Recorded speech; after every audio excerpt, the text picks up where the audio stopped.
আসসালামু আলাইকুম এভরিওয়ান। যদি তুমি থাকতে গল্পের 12 নম্বর পার্ট, তো চলো বেশি কথা না কইয়া গল্প শুরু করা যাক। শায়লা বেগম আর আজিজ চৌধুরী বাসায় ফিরে গেল। বাসায় গিয়ে কান্নায় ভেঙে পড়লো শায়লা বেগম। নিঃসন্তান শায়লা বেগমের কান্নায় সান্ত্বনা দেওয়ার ভাষা খুঁজে পেল না আজিজ চৌধুরী। শায়লা বেগমের কান্না দেখে সাকিবের উপর আজিজ চৌধুরীর আক্রোশ বাড়ছে ক্রমশ। মনে হচ্ছে সবকিছুর জন্য সাকিবই দায়ী। আজিজ চৌধুরী শায়লা বেগমের পাশে বসে রইল চুপচাপ। অনেকক্ষণ পর কান্না থামিয়ে শায়লা বেগম বলল, অনেক রাত হয়েছে, খেয়ে নাও তুমি। আজিজ চৌধুরী নড়ে চড়ে বসে বলল, তুমি খাবে না? শায়লা বেগম বলল, আজিজ চৌধুরী উদাসে বসে রইল। সন্তান না থাকার ব্যথা অনুভব করছে নতুন করে। শায়লা বেগমের কান্নায় সন্তান না থাকার ব্যথা জড়িয়ে রয়েছে। আজিজ চৌধুরী নিচু গলায় বললাম, আমাদের সন্তান নেই বলেই হয়তো রূপাকে শাসন করতে পারিনি ঠিকভাবে। কোনটা সঠিক কোনটা নয়, কোনটা সঠিক নয় সেই জ্ঞানও বোধহয় রপ্ত করতে পারিনি এই ব্যাপারে। আজিজ চৌধুরী কিছুক্ষণ চুপ থেকে আবার বলল, মন খারাপ করে কেঁদে কি হবে বলো? রূপা অন্যের মেয়ে, আজ হোক কাল হোক আমাদের ছেড়ে চলেই যেত। আমাদেরও ফল ছিল কিছু। ও প্রায় সাকিবের কথা বলতো, আমরা সেভাবে কেয়ার করতাম না। ওর জন্য কাদা নিছক বোকামি ছাড়া কিছুই না। শায়লা বেগম কান্না থামিয়ে আজিজ চৌধুরীর দিকে তাকিয়ে রইল। আজিজ চৌধুরীর চিন্তা ভাবনাগুলো সবই বাস্তবিক। সংসার জীবনে অভিজ্ঞতা থেকে শায়লা বেগম আজ বুঝতে পারলো আজিজ চৌধুরী সবসময় সঠিক এবং চিন্তা ভাবনাগুলোও। যে কোনো বিষয়ে আজিজ চৌধুরী যখন যা বলেছে আজ হোক কাল হোক তাই হয়েছে। শায়লা বেগমকে এভাবে তাকিয়ে থাকতে দেখে আজিজ চৌধুরী বলল, কি হলো, তাকিয়ে রয়েছো কেন, কি ভাবছো? শায়লা বেগম বলল, কিছু না। আচ্ছা তুমি সবসময় সঠিক বলো কিভাবে? আজিজ চৌধুরী ফিকে এসে বললাম, আমার জীবনে একটা খারাপ সময় পার করেছি, তাই আমার চিন্তাগুলো বাস্তবিক, আবেগের ঠাঁই নেই। কিন্তু তুমি তো খারাপ সময় পার করোনি, তাই ছোট ছোট বিষয়গুলো নিয়েও ইমোশনাল হয়ে পড়ো। যা হবার তা আজ হোক কাল হোক হবেই, সেটা মেনেই আমাদের জীবন চালাতে হবে। আচ্ছা তোমার কি মনে হয় রূপার জন্য আমার খারাপ লাগছে না? রূপা এত লম্বা সময় আমাদের কাছে ছিল। আজিজ চৌধুরী দীর্ঘ নিঃশ্বাস ফেলে আবার বলল, রূপার জন্য আমারও কষ্ট হচ্ছে, কিন্তু প্রকাশ করছি না। কষ্ট প্রকাশ করতে আমার ভালো লাগে না, কারণ কষ্টগুলো প্রকাশ করলেই রূপার জন্য আমারও কষ্ট হচ্ছে, কিন্তু প্রকাশ করছি না। কষ্ট প্রকাশ করতে আমার ভালো লাগে না, কারণ কষ্ট প্রকাশ করলেই কষ্টগুলো তীব্র হয়ে যায়, প্রখর হয়ে যায়, যা আরও যন্ত্রণাময়। শুয়ে পড়ো তুমি, অনেক রাত হয়েছে। শায়লা বেগম নির্লিপ্ত কণ্ঠে জিজ্ঞেস করলো, খাবে না তুমি? আজিজ চৌধুরী বললাম, শায়লা বেগম শুয়ে পড়লাম। আজিজ চৌধুরী ডাইনিং রুমে গিয়ে এক গ্লাস পানি খেলো। তারপর কিছুক্ষণ বারান্দায় পায়তারা করলো। কেন জানি অস্থির লাগছে খুব। রাত গভীর হতে লাগলো। ব্যস্তময় শহরে ব্যস্ততা কমতে লাগলো। আজিজ চৌধুরী বারান্দায় দাঁড়িয়ে চারপাশটা দেখছে। কিছুক্ষণ পর রুমে এসে দেখলো শায়লা বেগমের শরীর কাঁপছে। কান্না থামানোর চেষ্টা করছে, তাই হয়তো শরীর কাঁপছে। আজিজ চৌধুরী বলল, এখনো ঘুমাওনি? শায়লা বেগম বললাম, আজিজ চৌধুরী লাইট অফ করে শুয়ে পড়লাম। শরীর বড্ড ক্লান্ত লাগছে আজিজ চৌধুরীর। বিছানায় গায়ে এলিয়ে দিতেই ঘুমিয়ে পড়লো। গভীর রাত, ঘুম ভেঙে গেল রূপার। চারিদিকে শুনছান নীরবতা। রূপা বুঝতে পারলো গভীর রাত এখন। চোখ খুলে তাকিয়ে দেখলো অন্ধকার। চোখ বুঝলেও অন্ধকার। এত অন্ধকারের ভিতরে জায়গাটা অপরিচিত মনে হতে লাগলো রূপার, যেন ওই অন্ধকারগুলোই অপরিচিত। রূপার হঠাৎ মনে হতে লাগলো হসপিটালের কথা, শায়লা বেগম আর আজিজ চৌধুরীর কথা। রূপা বুঝতে পারলো না কোথায় আছে ও। রূপা বেড সাইডে হাত দিল লাইট অন করার জন্য, কিন্তু সুইচ কিছুই পেল না। রূপার ভয় করতে শুরু করলো। কিছুতেই বুঝতে পারলো না কোথায় আছে ও। চারিদিক ভালো করে তাকাতে লাগলো। অন্ধকার ছাড়া কোথাও কিছু নেই, এক ফালি আলো কোথাও নেই। রূপা চিৎকার করতে শুরু করলো। রূপার ভয় ক্রমশ বাড়তে লাগলো। নিজেকে খুব বেশি অসহায় মনে হচ্ছে। সাকিবের কথা ভাবতে রূপার কষ্টগুলো আরো প্রখর হতে লাগলো। রূপা গলা ফাটিয়ে চিৎকার দিতে লাগলো। তারও সারা শব্দ পাওয়া গেল না। এমন তো কখনো হয়নি। যতই রাত হোক রূপা চিৎকার করলে মুহূর্তের মধ্যেই ছুটে আসতো শায়লা বেগম। তবে কি শায়লা বেগম সত্যি রূপাকে ওদের সাথে দিয়ে দিল? এতটা স্বার্থপর শায়লা বেগম। সাকিবের সাথে কতদিন দেখা হয় না। রূপার মন শূন্যতায় ছেয়ে যাচ্ছে। কিভাবে দেখা হবে সাকিবের সাথে? কোথায় খুঁজে পাবে সাকিবকে? সাকিব কি খুঁজছে না রূপাকে? হাজার প্রশ্ন রূপার মাথায় ঘুরপাক খেতে লাগলো। এমন অন্ধকারে দম বন্ধ হয়ে আসতে লাগলো রূপার। সাকিবের নাম ধরে চিৎকার করতে লাগলো। রূপা বুঝতে পারছে না এখানে কি কোনো মানুষ নেই? থাকলে ছুটে আসছে না কেন রূপার ডাকে? শায়লা বেগম কোথায় রেখে গেল রূপাকে? সাকিব ছুটে আসছে না কেন রূপার ডাকে? রূপার বড্ড অভিমান হতে লাগলো। এত জ্বর ছিল রূপার গায়ে, এত অসুস্থ ছিল রূপা। সাকিব কেন একবারও দেখতে আসলো না? রূপা ফ্লোরে বসে ফুপিয়ে ফুপিয়ে কাঁদতে লাগলো। শায়লা বেগম কেন এমনটা করলো? সাকিবকে ছাড়া থাকা কোনো কিছুতেই সম্ভব না। একটা নির্ঘুম রাত পার করলো রূপা। ফ্লোরে শুয়ে রইল এলোমেলো ভাবে। সাকিবের কথা ভাবতেই কেঁপে উঠছে রূপা। সাকিবকে ছাড়া কিছুতেই থাকা সম্ভব না, কিছুতেই না। সকালবেলা ঘুম থেকে উঠে পূজারাই রূপার রুমে আসে। রূপার এমন বেহাল অবস্থা দেখে বিগড়ে যায়। হাঁটু গেড়ে রুমের পাশে বসে। কি হলো রূপার? কিছুই বুঝতে পারছে না। পূজারায়ের চিৎকার চেঁচামেচি শুনে রূপার বাবাও রূপার রুমে আসে। ভয়ার্ত কণ্ঠে বলল, কত করে বললাম আমরা দুইজন সারা রাত ওর পাশে থাকি, তুমি শুনলে না? রূপার মা বলল, আমি কি বুঝতে পেরেছি ও এমন করবে? নিশ্চয়ই চিৎকার করেছে খুব। রূপার বাবা চিন্তিত মুখে বলল, আমরা তো চিৎকার শুনলাম না, ওর অবস্থায় কিছুই বুঝতে পারছি না। তার চেয়ে বরং শায়লাকে কিছুদিন এখানে থাকতে বলো। পূজারা পুজারাই নিঃশব্দে কাঁদছে। রূপাকে ফ্লোর থেকে তুলে খাটে শুইয়ে দিল। রূপার মাথার পাশে বসে রূপার মাথায় হাত বুলিয়ে দিচ্ছে। তারপর আত্মদান করে বলল, আমার মেয়েটা কি কখনো স্বাভাবিক হবে না? কেমন হয়ে গেছে আমার সররূপা, একদম অপরিচিত, একদম অচেনা। রূপার বাবা রাজীব রায়ের চোখেও ছলছল করছে। পূজারাইকে সান্ত্বনা দিয়ে বলল, কেঁদে আর কি হবে, কতই তো কেঁদেছি। পূজারাইয়ের কান্নার শব্দে ঘুম ভেঙে গেল রূপার। মাথায় প্রচুর ব্যথা করছে, চোখ ফুলে আছে রূপার। শোয়া থেকে উঠে বসলো রূপা। পূজারাইয়ের দিকে তাকিয়ে রইল কিছুক্ষণ। কেন কাঁদছে এই মানুষটা কে জানে। রূপা বলল, আমি সাহেলা আম্মুর বাসায় যাব। কেন এনেছো আমায় এখানে? বলছি না আমার এখানে অসহ্য লাগে। পূজারাইয়ের কান্না আরো বেড়ে গেল। রাজীব রায় মেয়েকে নরম গলায় বুঝিয়ে বলল, দেখো আম্মু, তোমার এখন থেকে এখানেই থাকতে হবে। আমরা কি তোমায় ভালোবাসি না? আর বকবো না, তুমি যা ইচ্ছা তাই করবে, যত ইচ্ছা ভাঙচুর করবে, ইচ্ছে হলে পুরো বাসায় আগুন ধরিয়ে দাও, অন্তিমকে যত ইচ্ছা মারো, তবুও একটু বকবো না। রূপা জোর গলায় বলল, এখানে থাকা আমার পক্ষে সম্ভব না, বুঝতেছো না কেন তোমরা? আমি এক্ষুনি যাব ওই বাসায়। যদি বাধা দেওয়ার চেষ্টা করো খারাপ হবে, মরে যাব আমি একদম। রূপার পাগলামির কাছে অবশেষে হার মানল রূপার বাবা মা। রূপার বাবা রূপার মাকে ডেকে রুমের বাইরে নিয়ে বলল, ও যখন যেতে চাচ্ছে যাক, আবার বুঝিয়ে নিয়ে আসবো, ওর সাথে জোর করে কিছু লাভ হবে না।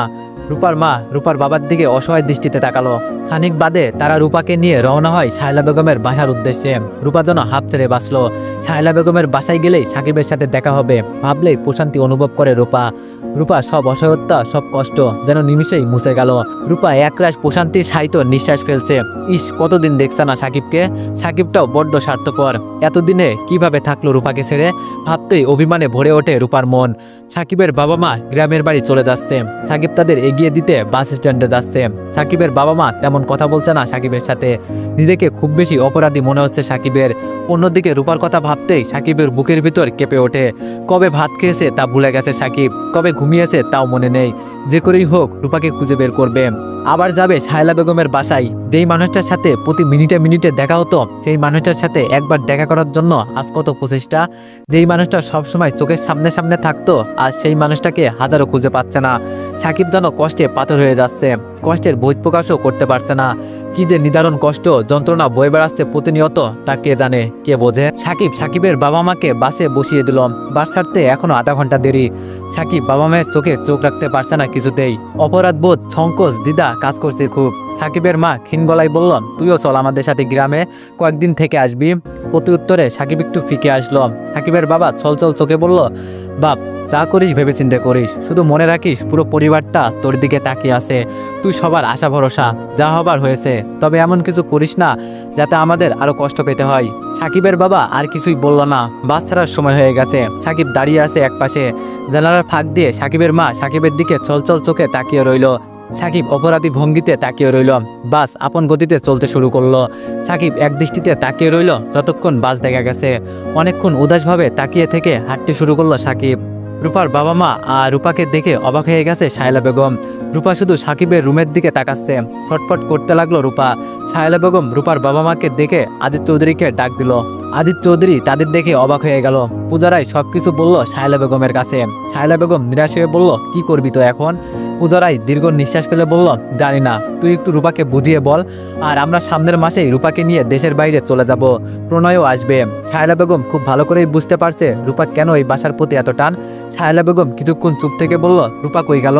সাকিবের রুমের দরজায় তালা ঝুলানো দেখে নিরাশে দাঁড়িয়ে রইল রূপা। সাকিব কি ভার্সিটিতে গেল?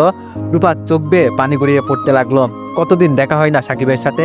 সাকিব কি একটু খোঁজ করেনি রূপাকে? রূপাকে না দেখে বারান্দায় এসে সাহেলা বেগম দেখলো সাকিবের রুমের সামনে দাঁড়িয়ে কাঁদছে রূপা।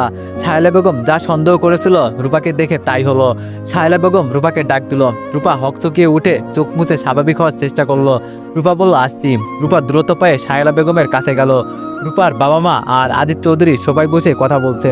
রূপাকে নিয়ে সাহেলা বেগমও সেখানে আসলো। রূপা সাহেলা বেগমকে উদ্দেশ্য করে বলল, সাকিব কোথায় গেছে আম্মু? ওনাকে দেখছি না। সাহেলা বেগম হেসে বলল, সাকিব বাসা ছেড়ে দিয়েছে, বিয়ে করেছে তো, শ্বশুরবাড়ি থেকে ফ্ল্যাট দিয়েছে, সেখানে থাকে।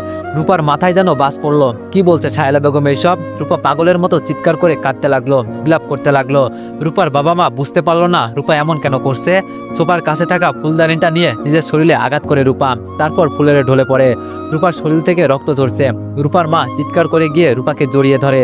রূপার বাবা থয় হয়ে দাঁড়িয়ে রইল। আদিত্য চৌধুরী চাপা কণ্ঠে সাহেলা বেগমকে বলল, কি ননসেন্সের মতো কাজ করলা তুমি? কি সব বললা ওকে? শায়লা বেগম ক্ষীণ শ্বাস ফেলে বললাম, এছাড়া কি করতাম বলো? রূপার বাবা রূপাকে ফ্লোর থেকে তুলে নিয়ে খাটে শুইয়ে দিল। কি কারণে রূপা হঠাৎ এমন করলো কিছুই বুঝতে পারছে না তারা। এখন ওইসব বোঝার চেষ্টাও করছে না। রূপার জ্ঞান ফিরতে আবার সাকিব বলে চিৎকার করতে লাগলো। উত্তাল হয়ে চিৎকার করছে রূপা। রূপার বাবা মা বিস্ময়ে অবাক হয়ে তাকিয়ে রইল। বিস্ময় কাটিয়ে শায়লা বেগমের দিকে তাকিয়ে জিজ্ঞেস করলো, সাকিবকে কি বলছে রূপা এসব? কেন এমন করছে রূপা? রূপার মা গম্ভীর গলায় বলল, পাশের ফ্ল্যাটে যে সাকিব নামে একটা ছেলে থাকতো না? শায়লা বেগম কোনো জবাব দিচ্ছে না। রূপা যেন পাগল হয়ে গেছে, কিছুতেই বিশ্বাস করতে পারছে না এইসব। রূপা চিৎকারে কাঁদতে কাঁদতে বলল, সাকিব এমন কখনোই করতে পারে না, আমি বিশ্বাস করতে পারি না। রূপার বাবা মা কিছু বলার ভাষা হারিয়ে ফেলেছে। সাকিবের সাথে কি রূপার সম্পর্ক ছিল? তারা দুজনই বিস্ময়ে ফেটে পড়েছে। শায়লা বেগমকে একটার পর একটা প্রশ্ন করেই যাচ্ছে। কাঁদতে কাঁদতে নিস্তেজ হয়ে পড়লো রূপা, কোনো কথা বলছে না, ফ্যাল করে তাকিয়ে রইল। নিচু গলায় শায়লা বেগমকে বলল, আম্মু সাকিব কি সত্যি বিয়ে করেছে নাকি মিথ্যা বলছো? ওর সাথে একবার দেখা করব, ওর বাসার ঠিকানা দাও। শায়লা বেগম অপ্রস্তুতভাবে বলল, মিথ্যা বলবো কেন তোকে? আর সাকিবের সাথে তোর কি সম্পর্ক ছিল? থাকলে ভুলে যাও সব। দেখলি তো ছেলেটা কত স্বার্থপর। আজিজ চৌধুরী তীক্ষ্ণ চোখে শায়লা বেগমের দিকে তাকিয়ে আছে। কি নিখুঁত অভিনয় করছে শায়লা বেগম। রূপা জানালার গ্রিলের ফাঁক করে তাকিয়ে আছে আকাশের দিকে, কিছুই ভাবতে পারছে না। শায়লা বেগমের কথাও বিশ্বাস করতে পারছে না। এরকম কিছুর জন্য প্রস্তুত ছিল না রূপা। কষ্টে নির্বাক হয়ে বসে রইল। এ যেন সাকিবের উপর তীব্র অভিমান। কেন করলো সাকিব এমনটা? রূপার চোখ থেকে এখন আর পানি পড়ছে না, অথচ হৃদয় রক্তক্ষরণ হতে লাগলো। রূপা কাপা কাপা গলায় আবার বলল, আমি সাকিবের সাথে দেখা করব, তোমরা কিছু একটা করো, নয়তো আমি বাঁচতে পারবো না, কিছুতেই না। রূপার বাবা মা শায়লা বেগমের দিকে অবাক দৃষ্টিতে তাকিয়ে আছে, প্রশ্নবিদ্ধ চাহনি তাদের। রূপার মা হাতের ইশারায় শায়লা বেগমকে রুম থেকে বের হতে বলল। বারান্দায় চেয়ারে গিয়ে বসলো রূপার মা। শায়লা বেগমও বসলো। রূপার মা ছলছল চোখে শায়লা বেগমের দিকে তাকিয়ে রইল, আর শায়লা বেগম অপরাধী ভঙ্গিতে বসে রইল। এমন পরিস্থিতির মুখোমুখি কখনো হতে চায়নি শায়লা বেগম। তাই সাকিবকে বাসা থেকে বের করে রূপাকে তাদের কাছে পাঠিয়ে দিল। অথচ আজ সেই পরিস্থিতির মুখোমুখি হতে হলো। রূপার মা নিচে স্বরে বলল, তুই জানিস না রূপার জীবনটা? নতুন করে মনে করিয়ে দিতে হবে তোকে। আমার মেয়েটার সাথে কেনই বা এমন হচ্ছে বল? একটার পর একটা বিপদ তছনছ করে দিচ্ছে ওকে। তুই ওর দিকে একটু খেয়াল রাখবি না? শায়লা বেগম বলল, আমি যথেষ্ট খেয়াল রেখেছি, কিন্তু এমনটা হবে ভাবতে পারিনি। তারপর কিছুক্ষণ দুইজনের মাঝে নীরবতা বিরাজ করলো। দুইজনই চিন্তিত মুখে বসে রইল। নীরবতা ভেঙে রূপার মা বলল, ওই ছেলেটার সাথে কতদিনের সম্পর্ক ওর? এখন কি করব আমি বল? আর যন্ত্রণা নিতে পারছি না। আমার চোখের সামনে আমার মেয়েটা তিলে তিলে শেষ হয়ে যাচ্ছে। শায়লা বেগম বলল, সম্পর্ক কতদিনের তা জানি না, আমি যখন এই ব্যাপারটা জানতে পেরেছি তখনই সাকিবকে বাসা থেকে বের করে দিয়েছি। রূপার মা বলল, সররূপা যে বলছে ছেলেটা বিয়ে করছে। শায়লা বেগম বলল, মিথ্যা বলেছে আমি, এছাড়া আর কি বলবো বল? রূপার মা কিছুক্ষণ চুপ থাকলো, আবার তারপর বলল, যা হবার তা তো হয়েছেই, এখন এই সমস্যার সমাধান কি হতে পারে? রূপাকে দেশের বাইরে নিয়ে যাব কয়েকদিন বাদেই, কিন্তু ও যদি আত্মহত্যা করার চেষ্টা করে ভয় হচ্ছে, তাই জোরপূর্বক কিছু করতেও চাচ্ছি না। তাছাড়া প্রণয় আসবে সামনের মাসে। শায়লা বেগম প্রতি উত্তরে কিছুই বলছে না। শায়লা বেগমকে নিরুত্তর দেখে রূপার মা আবার বলল, আরেকটা কাজ করতে পারবি আমার? শায়লা বেগম আগ্রহী গলায় বলল, কি কাজ? রূপার মা বলল, আমরা ওই ছেলেটার সাথে এই ব্যাপারে কথা বললেই পারি, শিক্ষিত ছেলে, আশা করি বুঝবে। রূপার অতীত, রূপার সব অ্যাক্সিডেন্টের কথা। শায়লা বেগম বলল, ছেলেটা যদি না বোঝে? রূপার মা বলল, না বুঝলেও কিছু এসে যায় না, আর অবশ্যই বুঝবে। আর আমায় একটা কথা বলতো, ছেলেটা কি জানতো না রূপা হিন্দু? শায়লা বেগম বলল, হয়তো বা না। রূপার মা বলল, তুই আমার ওর সাথে দেখা করার ব্যবস্থা কর। ছেলেটাকে তুই বাসা থেকে বের করে দিলি, এভাবে কোনো সমস্যার সমাধান হতে পারে না। আর সম্পর্কে জড়ানোটা ভুলের তেমন কিছু না, এই বয়সে এটা স্বাভাবিক। কিন্তু ভুল হলো ওদের দুজনের এক পথে চলা সম্ভব না। ছেলেটা জানে না রূপার সম্পর্কে, এভাবে বাসা থেকে বের করে দেওয়া ঠিক হয়নি। এটা এক ধরনের মূর্খতা। পূজা রায়ের কথাগুলো যৌক্তিক বটে, শায়লা বেগম এভাবে কখনো ভেবে দেখেনি। আজিজ চৌধুরীর কাছে সাকিবের ফোন নাম্বার ছিল। শায়লা বেগম আজিজ চৌধুরীর কাছ থেকে ফোন নাম্বারটা চেয়ে নিল সাকিবের। আজিজ চৌধুরী বুঝতে পারছে না শায়লা বেগম কি করতে চাচ্ছে। আজিজ চৌধুরীর কোনো কথার জবাব দিচ্ছে না শায়লা বেগম। পূজা রায় নিঃশব্দে কাঁদছে। মেয়ের জন্য আর কত কাঁদতে হবে কে জানে। কি অসহ্য যন্ত্রণা বয়ে বেড়াচ্ছে মানুষগুলো। পূজা রায় বলল, ছেলেটাকে ফোন দিয়ে নিচতলায় আসতে বল, সররূপা যেন না দেখে। রূপা বিছানায় আচ্ছা অবস্থায় আছে, কাঁদতে পারছে না হাজার চেষ্টা করেও। চোখ থেকে এক ফোঁটা পানিও পড়ছে না, সব পানি যেন শুকিয়ে গেছে। বেঁচে থাকার ইচ্ছাটা হারিয়ে ফেলেছে। সবকিছু বিষাদ আর যন্ত্রণাময় মনে হচ্ছে। এত যন্ত্রণা নিয়ে বেঁচে থাকা যায়? সাকিবের সাথে কাটানো প্রতিটা মুহূর্ত, সাকিবের দেওয়া চিঠিগুলো, পায়ের নুপুর, কালো শাড়িটা, কি নিদারুণ যন্ত্রণা। সাকিবের স্পর্শ এইসব ভাবতেই রূপার যন্ত্রণা আরো তীব্র হয়ে উঠছে। আর যাই হোক, এত তীব্র যন্ত্রণা নিয়ে বেঁচে থাকা যায় না। মূর্তির মতো বসে আছে রূপা, নিস্তেজ হয়ে গেছে একদম। শায়লা বেগমের ফোন পেয়ে খুব বেশি চমকে গেছে সাকিব। কয়েকবার এসেছিল রূপার খোঁজে, কিন্তু দারোয়ান গেট দিয়ে ঢুকতে দেয়নি। শায়লা বেগম নিষেধ করেছে দারোয়ানকে। হাজার চেষ্টা করেও রূপার সাথে দেখা করতে পারেনি সাকিব। গায়ে প্রচন্ড জ্বর সাকিবের, সমস্ত শরীর যেন অবাস হয়ে গেছে। নির্জীব হয়ে পড়েছে সাকিব, চোখের পানি আটকে রাখতে পারছে না হাজার চেষ্টা করেও। রূপার কথা ভাবতেই দুই এক ফোঁটা পানি আপনা আপনি চোখ থেকে গড়িয়ে পড়ে। রূপার সাথে দেখা করার জন্য এত চেষ্টা করলো, কিন্তু বরাবরই ব্যর্থ হলো সাকিব। জীবনটা দিনে দিনে দুর্বিষহ হয়ে উঠেছে সাকিবের। এতটা কষ্ট বয়ে বেড়াতে যেন ক্লান্ত হয়ে পড়েছে সাকিব। এখন স্পষ্ট বুঝতে পেরেছে শায়লা বেগম মিথ্যা বলেছে, রূপা বিবাহিত নয়।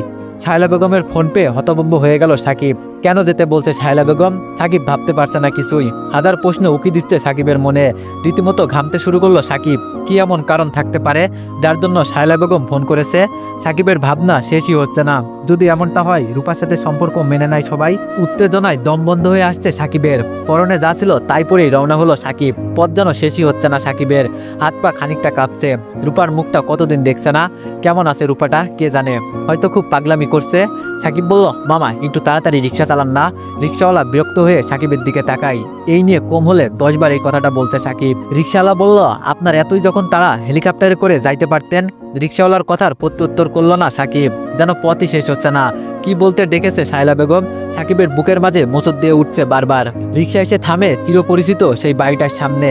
সাকিব রিক্সাওয়ালার ভাড়া মিটিয়ে দিয়ে বাড়ির গেটের ভিতরে ঢুকলো। সাকিবকে দেখে এগিয়ে আসলো শায়লা বেগম। বাড়ির নিচতলায় 3টা চেয়ার পাতা। সাকিবকে দেখে রূপার মা বলল, বসো। শায়লা বেগম চেয়ার টেনে বসলো। সাকিব দাঁড়িয়ে রইল। রূপার মা আবার বলল, বসছো না কেন? আমি কে তাই ভাবছো?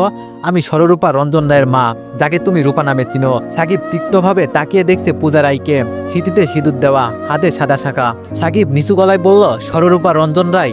হাতে শাঁখা আর শীতিতে সিঁদুর দেওয়া মানুষটা রূপার মা হয় কিভাবে? সাকিব কিছুতেই বুঝে উঠতে পারছে না। চেয়ারে না বসে হতবুদ্ধি হয়ে দাঁড়িয়ে রইল। রূপার রহস্যে নিজেকে হারিয়ে ফেলেছে। রূপার মা পুনরায় বলল, কি হয়েছে, বসছো না কেন? Any problem? সাকিব নিজেকে সামলে চেয়ারে বসল। শায়লা বেগম চুপচাপ বসে রইল, কোনো কথা বলছে না। তিনজনের মাঝেই নীরবতা বিরাজ করছে। তিনজনই উদাস হয়ে বসে রইল খানিকক্ষণ। নীরবতা ভেঙে রূপার মা বলল, প্রথমেই আমি সরি শায়লার আচরণের জন্য। তোমাদের বাসা থেকে বের করে দেওয়া বা গেটের ভিতরে ঢুকতে না দেওয়া, এভাবে এর কোনো সমস্যার সমাধান হয় না। সাকিব কিছু বলার ভাষা হারিয়ে ফেলেছে। কেমন নির্বাক হতভম্ব হয়ে গেল।